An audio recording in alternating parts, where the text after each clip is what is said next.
Hello, I'm Zash, and welcome to episode 16 of my Katawa Shoujo Let's Read. Joining me, as always, is my co-reader Faith. Now, Hanako, Hisao, and Lily had a little party, and also Akira showed up, who brought some wine. And these kids drank some wine. I have a feeling they're not going to have a pleasant morning. But we shall see. Please enjoy. The table is full size and well lit, despite the surrounding darkness, thanks to the bright overhead lights. A huge painting of something covers the wall. There aren't many people milling around this corner of the club, and I can see Hanako becoming a little less tense as a result. You know how to play? I'm no expert, but yeah, I do. Then, 8-ball? Sure. Hanako gets the chalk and 2 cues from a set of hooks against one of the walls, while I fetch the balls out of the table's pockets and grab the rack from the shelf underneath. She patiently waits as I get the table set up. After slotting the final ball into the rack and doing some last adjustments, I end up having to fight my perfectionist urges in getting the bottom row of balls exactly perpendicular with the edges. With the balls arranged and ready to play, I step back and take my cue from her outstretched arm. I carry out a quick inspection of the tip before I'm satisfied that it's in good condition. So, you've played before? Once. Or twice. I just kind of know the rules. The air between us feels a little awkward. She's still pretty nervous, understandably, given that we're in public. Eventually, the silence becomes too much for even Hanako, and she begins to quietly stammer. Rule. Break. I think for a moment before reaching into my pocket and drawing a coin. I'll take heads, your tails. After a nod of agreement from Hanako, I flip the coin up in the air, catch it, and flip it over onto the back of my left hand. Looks like it's you that gets to break. Hanako nods again before taking up her position at the end of the table. He's not usually this quiet around me, but I'm not wholly sure if it's because of the tidbit of information about her past that slipped out a moment ago. The cue comes back with a practiced gesture before making it dead into the center of the cue ball with a thud. The white ball skates around the smooth green expanse before smashing into the carefully arranged balls at the other end. Balls skitter across the table at high speed. The break was good, with the balls being nicely distributed around the table. My eyes are already flicking from one another to pick out the easiest candidates to pocket. Hanako retreats from the side, and I take my shot. Well done. It's only after Hanako says that I realize the ball I was shooting was sunk. I look at her and notice a small smile on her face. It's nice how playing games seems to loosen her up a little. Guess I'm stripes then. I take a step back and let her take the next shot, but she doesn't advance to the table.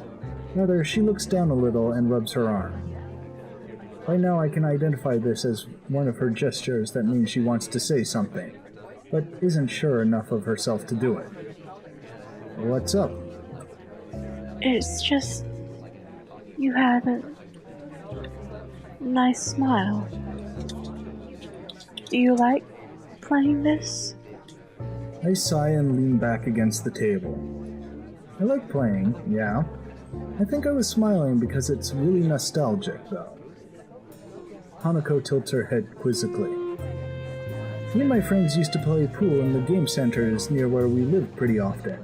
And at night, too. Weren't your parents? My parents both worked, so they didn't mind me not being in the house. I stayed on top of my schoolwork pretty easily as well, so there was plenty of time to do other stuff at night. Our conversation dies down, with Hanako's timidity getting the better of her. In response, I get off the table and let her take her turn shooting. There aren't many solids in easy positions, so Hanako bends down and takes a while to line herself up properly. Hanako's expression is the same as when we play chess, a relaxed but focused concentration. Athletes sometimes talk about getting into a zone where nothing unnecessary enters into their mind, and I wonder if that's something she can do. Her posture is good, better than mine to be sure. It's very close to a textbook method of playing, whereas I tend to contort myself into whatever position I feel is most natural for the shot I'm taking. She lines up the cue. The cue comes back, and she does a couple of practice movements to make sure she's lined up correctly. Hanako takes games so seriously. It's the only real hobby I know she has, outside of reading. It feels good to be able to share this kind of experience with her. She takes the shot after careful consideration, and the cue ball zooms off towards a ball sitting at a slightly awkward angle near corner. Hanako's careful preparation pays off, as the cue ball hits and sends the ball rolling towards the corner pocket. For a moment it looks like it'll stop just at the tip of the hole, but eventually tilts just enough to drop in. Man, that was a hard shot. If you can pull that off, I don't think I have much hope. I'm not that good. It's not just the shot, though. Even when lining it up, you looked really serious. You're like that with chess, too. The praise makes her a little flustered. She sets the cue against the table and stands, turning to me. I just like those kind of things. Her fingers are twisting and turning tightly. When I was in the orphanage, I just kept doing things I liked before. If I played games with the others, that was enough for the helpers there, so... I'd never thought about it that way. Staff at an orphanage would naturally want to have everyone socialize, at least a little. If it's okay for me to ask, what was it like for you at the orphanage? What do you want to know? I've touched a nerve, but the fact that she's responded at all shows that there's at least a chance she'll answer the question. Before, she likely would have just shrunk away from it without a word. I'll tell you, But... could you tell me who Hanako is? Hanako? Oh, the letter. I wonder how long she's been waiting for the right opportunity to ask me this. I'm surprised, but I don't hesitate. Sharing information is naturally a matter of give and take. She's someone I used to like. Her nervousness subsides, at least for the time it took to ask. Her curiosity is getting the better of her, and I feel a bit uncomfortable to be questioned on this, of all matters. There's no way I could spill out all my feelings about Hanako here.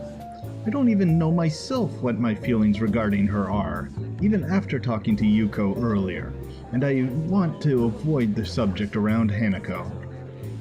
Hanako doesn't look overly satisfied with the awkward ending to the discussion, but thinks better of continuing it. She was only just managing to ask me in the first place, without knowing that I wouldn't want to talk about it. Spying a shot that doesn't look too difficult, I try and shoot for it.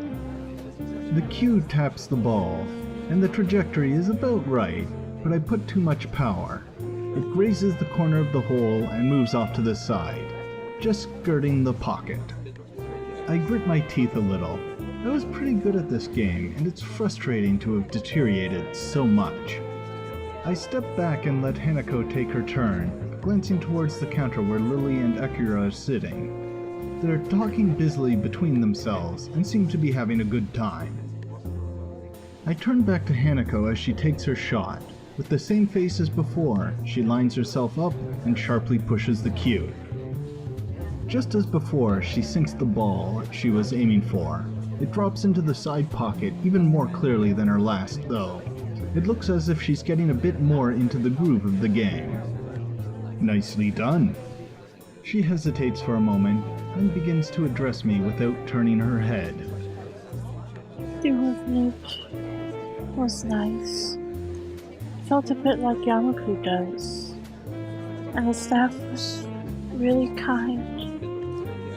But the years went on, I realized something. I was different. It feels strange to hear her speak so candidly about herself. She's audibly forcing the words out. It reminds me of when she insisted she tell me about the fire. Hanako must feel that she has to tell me of such things if I'm willing to tell her about my own past. Her grip on the cue tightens as she continues to speak. Most of the children there were up for adopting, just like I was. But unlike me, they gradually left, one by one. By the time I went to Yamaku, I was among the oldest children there. For a while, I helped with some of the younger children, but eventually... I lay a hand on her shoulder. She's forcing herself by now. It's okay. She looks mildly surprised for a moment, but then nods before setting down her cue and turning towards me. Do you really think so? Yeah, I think so. Even while Lily's away, I'll be around to protect you, right? Hanako looks at me for a long time, then taken a bit off guard. Her expression hasn't changed from before, still looking somewhat maudlin, and silences between us aren't that unusual. I think it's the fact that she's holding such prolonged eye contact that makes this feel a bit odd. Feels as if she's judging me. It's a very strange, vaguely uncomfortable feeling. Hanako? I understand. Thank you. She smiles and looks away a little, but it feels stilted. Hanako isn't very good at faking emotions, and this is no exception. I move to the table and take my turn to try and distract myself, but it doesn't seem to work. Does she think I'm not up for the task of helping her? Is she disappointed in me? I'm probably overthinking this. While her silences are an accepted fact of life by now, sometimes I do wish she'd speak more. With a thud, I send the white sphere careening down the table to my target. Hanako sees what's happening just as I do. The ball hits hard, with the striped ball it intended to sink veering off towards the 8-ball. Sure enough, as both Hanako and I look on and bite our lips, they connect and the black ball rolls leisurely into a corner pocket. All I can do is sigh. It looks like Hanako is smiling again though, so maybe it wasn't for naught. That was an awful shot. You win. It seems I'm getting pretty rusty after all this time. Hanako bends down and begins to shoot the remaining balls into the closest pocket. I almost ask if we could play another game, but a quick check of my watch confirms that the night is getting pretty late. Lily and Akira appear to be drinking at the counter. Seems like we'll have to drag them away. Hisao. I turn back to Hanako, who is still looking over the pool table shooting balls. Her voice sounds different from before. I'm here for you as well. Ah. I suddenly found myself blushing. It's only natural that she'd respond this way, given what I said earlier, but it's still a shock to actually hear it. Just, what is my relationship with this girl? I want to protect her, to make her happy. I'm not really sure that it's something like love, but I don't think these are the same kinds of feelings I have for Lily either. I feel sorry for her, having gone through so much in her life. Her parents died in a house fire, and she lived in an orphanage for much of her childhood. I can't even imagine that kind of life. But I feel like there's so little that I can do for her, especially now that Lily's going to be leaving the country. Hanako and I finish tidying up the table and cues, and pick up Lily and Akira on the way out of the club. Feels like something changed between Hanako and me. I can't quite place what it is, but Hanako is acting differently now. I feel like we're further apart, if anything. So, you enjoy yourselves? Hanako and I both nod and agree. The game was good, and we both did learn more about each other, so it's an honest answer. Lily appears to be a little distracted. Worried about the trip, Lily? She pauses before sighing and smiling weakly. A little. It means quite a bit.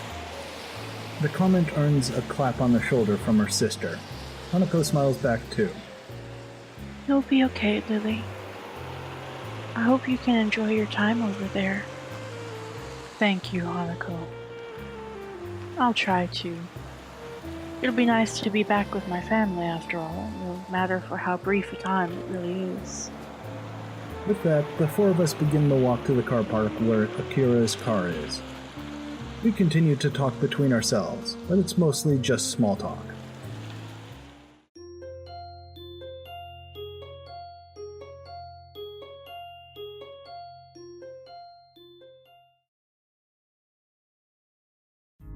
Right then, are you taking the bus, Lily? Lily motions to a large suitcase standing beside her. I'll have to take this with me, so I've booked a taxi. It'll meet us at the school gates in about 5 minutes. Ah, I see. Lily reaches down and feels out the handle of her suitcase.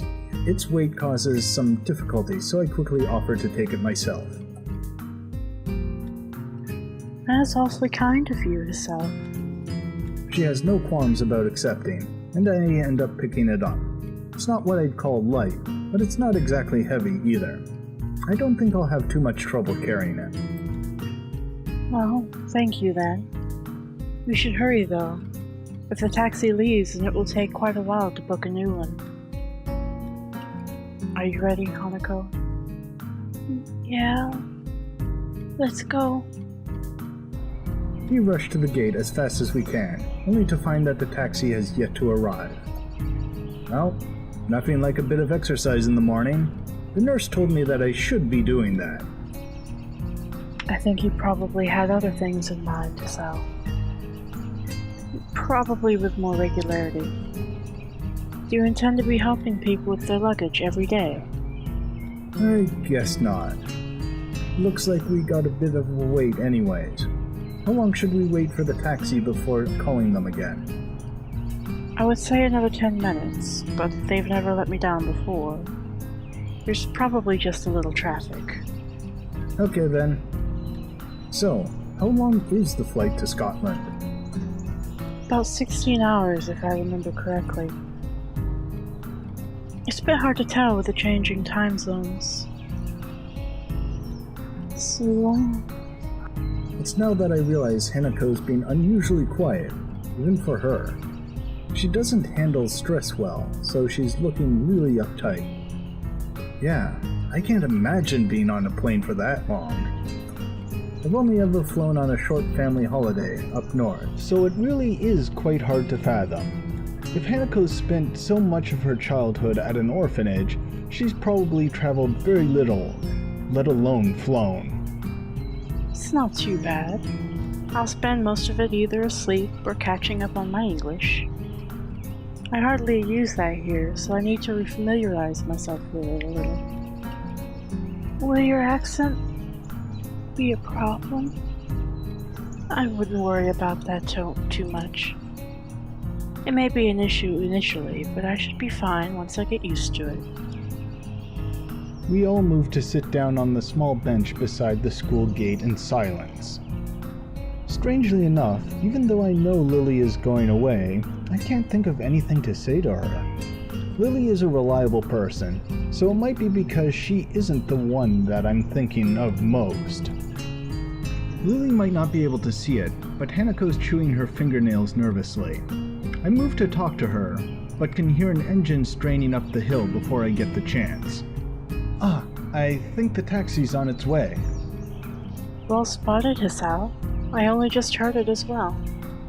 A small wave of pride washes over me.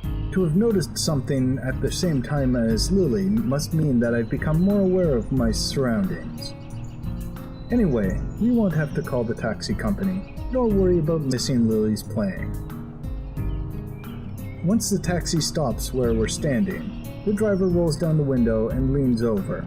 After confirming that yes, Lily is the same Lily Satao that booked the trip, we sort out her luggage.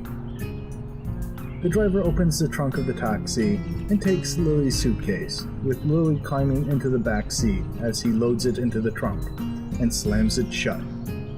After getting back into his seat and shutting the doors, he waits for us to say our farewells. Have a safe trip, Lily. Take care of yourself. Hanako looks understandably downcast, and that much is obvious even in her voice. Of course I will. I'll be back before long, don't worry. There'll still be another person here for you too, won't there, Hisao? Yeah, of course. I turn and smile to Hanako, putting my hand on her shoulder. She only manages to keep eye contact with me a couple of seconds, her cheeks red all the while, before turning back to Lily. See you, Lily. Goodbye. Lily gives her farewells to the both of us, with a fair measure of reluctance. Without further ado, the driver starts the engine once more, and they begin the journey down the hill and towards the airport. The two of us stand at the gate for a long time, even after they've disappeared from sight, not really knowing what to do. So, what do you want to do? I don't know. Let's go to the city. Yep. The bus stop, standing by the school gates, is like a mute sentinel. Puts a strange idea in my mind. Do you want to head into town and look for a bookshop or something? We have the rest of the day free. It's a long shot, as Hanako doesn't like going into the city. I count the fact that we managed to get her out there even when it was so dark a small miracle, but I generally want to spend more time with her. Anyway, she's likely to just refuse and go back to... Okay. Really? Really? Let's go.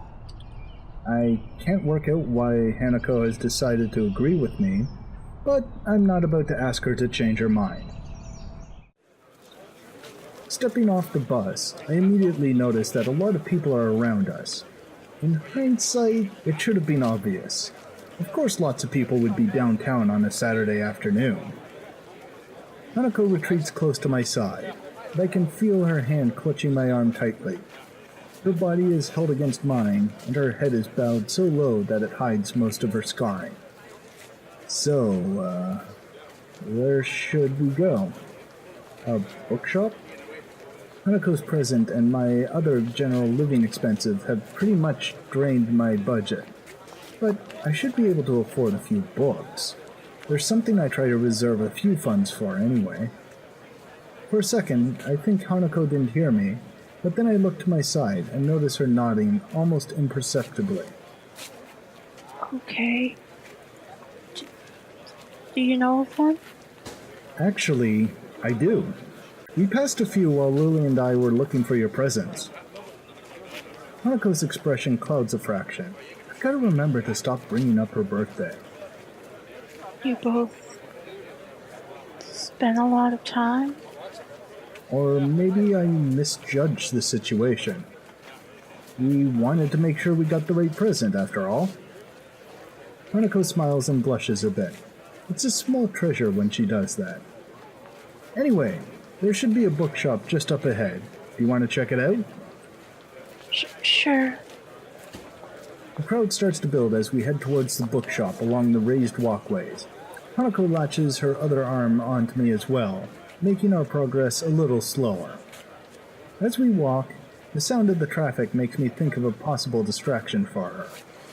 I was wondering, Hanako, have you ever thought about when you're going to learn to drive? Driving? Yeah, you're kind of lucky in a way. There aren't a whole lot of students in Yamaku that are allowed to drive. It's not the best topic of conversation, but I want to try to distract Hanako from the situation. She's really high-strung right now. Then again, all I've really done is make her feel awkward, since she's probably never thought about it. I wish I hadn't said anything. Before long, we are before one of the bookshops Lily and I passed during our search. What kind of self-respecting bookshop closes on Saturdays?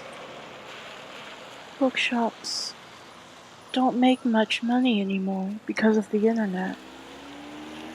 Maybe they just had to close over weekends? She seems pretty knowledgeable about technology. I guess it's a pursuit that would lend itself well to someone who enjoys solitude. I guess that makes sense. It's easier to find books online. Anyway, it looks like the idea is shot. Anything else you'd like to do? If it's not a bother, could you show me where you brought my present? Sure, not a problem. It's not far from here. I head off in the direction of the store, only half sure of its exact location. I don't want to repeat of the last time, spending half the day walking around aimlessly. Here we are, Othello's Antiques. It's small. Well, yes. It took Lily and me some time to find it. Can we go in? I don't see why not. It's open. Hanako pushes through the door and enters before me. Once again, the store is empty, save for the store's owner. His face drops a little when he sees me. Oh, you're not here for a return, are you? Wait, that's not the girl you had with you last time. No. We're not here to return anything. We were just in town and decided to have another look in here. The store owner considers this for quite a long time. I guess he's not used to high school students coming into his shop on a regular basis. Might this be the friend you bought gifts for? That's right. They were presents for her. The store owner turns to Hanako, who freezes on the spot like a deer caught in the headlights. He moves to address her, but stops before doing so, looking a little taken aback. He catches himself staring and looks to the side, addressing us indirectly. His expression is awkward and tense, as is his entire body. I want to be mad at him, but I know full well that I had the same instinctive reaction when I first saw her. First surprise, then curiosity, then an awkward look away as I dealt with what I'd seen. Hanako looks less panicked than before, but I think the feeling she's giving off now is worse. It's not anger nor annoyance. If anything, it's one of apology. You're lucky there, young lady, to have friends that care about you as much as they do. Thank you. If I hadn't spent so much time with Hanako, I wouldn't even have realized that she said anything. Then again, the store owner's mumble was hardly clear either, thanks in part to being directed away from us. Hanako strikes out into the store, gazing in wonder at the various items on display. She finds the doll section and spends lingering minutes studying each and every one. It's a side of Hanako I've only barely been introduced to. I was astonished when Lily said she liked dolls, and even more so to find her collection sitting on her dresser. She looks a little bitter now that she's distracted and out of the store owner's sight, but I'm still a bit put off by the whole experience. I might have my own problems, but I've never had strangers react to me like that, as if I was something completely alien to them. This is a nice shop. Yeah, it's not what I expected. Do you want to buy something? I didn't bring any money. Well, we can always come again. Now that I know where to find it, that is. We can? Of course. We can come here as often as you would like. Thank you. You don't need to thank me. I almost forgot where this place was. I don't really think either of us completely believes in what we're saying, but rather we're just repeating what we think we should say. Can we go back to the school now? Sure thing. Let's go. As we leave for the bus stop, I see the store owner peek through the curtain at the back of the shop. I'm not really sure what the glance he gives to her says. It feels a bit weird, and the fact that Hanako didn't see it is both a relief and a bit frustrating. Hanako and I stop walking once we reach the concrete area between the dormitory buildings. There was barely a word said between us on the way back from the city. Well then, goodbye. Do you want to have some tea or something? How about a game? Hanako shakes her head embarrassedly. I'm tired. Maybe later? I've got homework. She sounds a little depressed. Hanako obviously does want to do more, but I suppose she would have a bit of schoolwork to catch up on. She's missed a few days of lessons. Homework. Thanks for reminding me. I've got a stack to do as well. I guess I'll see you tomorrow. See you, Hisao. Before I can say goodbye, Hanako has turned and begun walking towards the entrance to the female dormitory building. I look at the door she disappears through for a bit before going off towards my own dorms. Today was a tiring day.